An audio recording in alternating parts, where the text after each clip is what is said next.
restoring Illinois to greatness.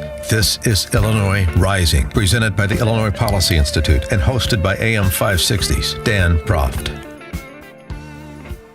Dan Proft back with Ted Dabrowski, Vice President of Policy at the Illinois Policy Institute. And Ted, we're talking about CPS and higher ed and the boogeyman that the teachers' unions, that Chicago politicians like Tiny Dancer, like Forrest Claypool, Tiny Dancer's minion du jour at the Chicago public school system, are trying to make Bruce Rauner the scapegoat.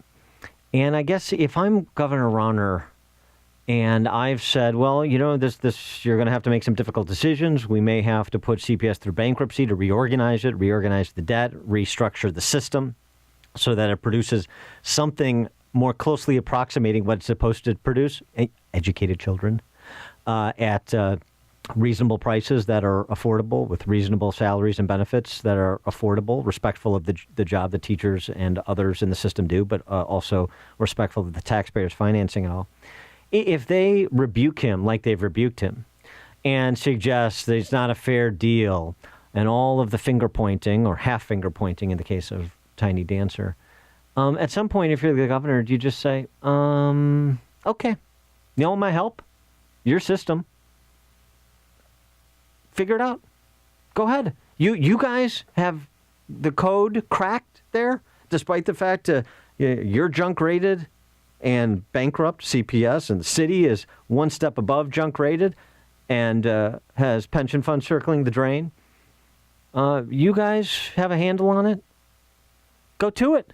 But don't come down to Springfield with your pickle buckets panhandling outside my office, because it ain't going to happen. And just leave it there. Yeah, or they can come down to Springfield but go straight to Mike Madigan, who controls both chambers. And if they want to do tax hikes and whatever they want to do, let them do it. But, yeah, don't invoke Rauner. Rauner wants the reforms that I think most Illinoisans want, right, which is property tax freezes, term limits certainly for these high-level guys like Madigan. He wants to do the workers' compensation reforms to make Illinois friendly again so the businesses stay here and maybe some come in. And we invite people back in. But if Rahm doesn't want those things, then he can go straight to Madigan. Yeah, right. And frankly, let's have a larger statewide discussion. I mean, if I was the governor, I'd really leverage my bully pulpit here. Let's talk about this. Let's talk about statewide. And he's done some of this, particularly of late. Let's talk about state worker salaries. And let's compare them to their private sector counterparts. Let's talk about the benefits package as he's trying to negotiate a deal with AFSCME, state workers, that is fair, like he's negotiated with other public sector unions. Let's talk about CPS salaries. Let's talk about them.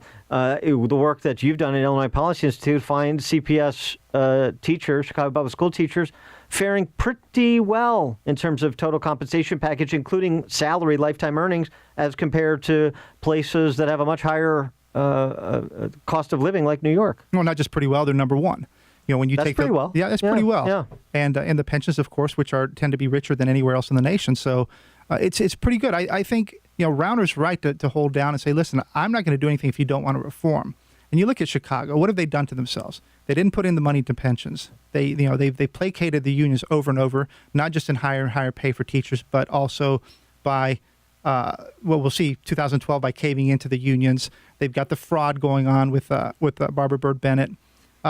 It's a lot of mismanagement, and I think that's when we talked to James Hohman earlier. It's why bankruptcy is a real option, because Detroit never reformed itself. It can't. It won't. And maybe CPS won't ever reform itself either. Maybe making bankruptcy the one of the solutions. Yeah, they're going to have to experience the absolute punishment, the ultimate logical end to this.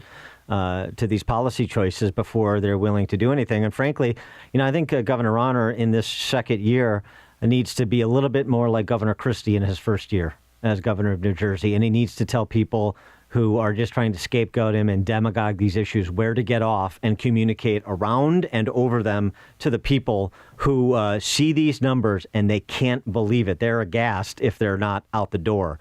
This is Rauner's real opportunity, real challenge in the upcoming legislative session and in this election year, I think.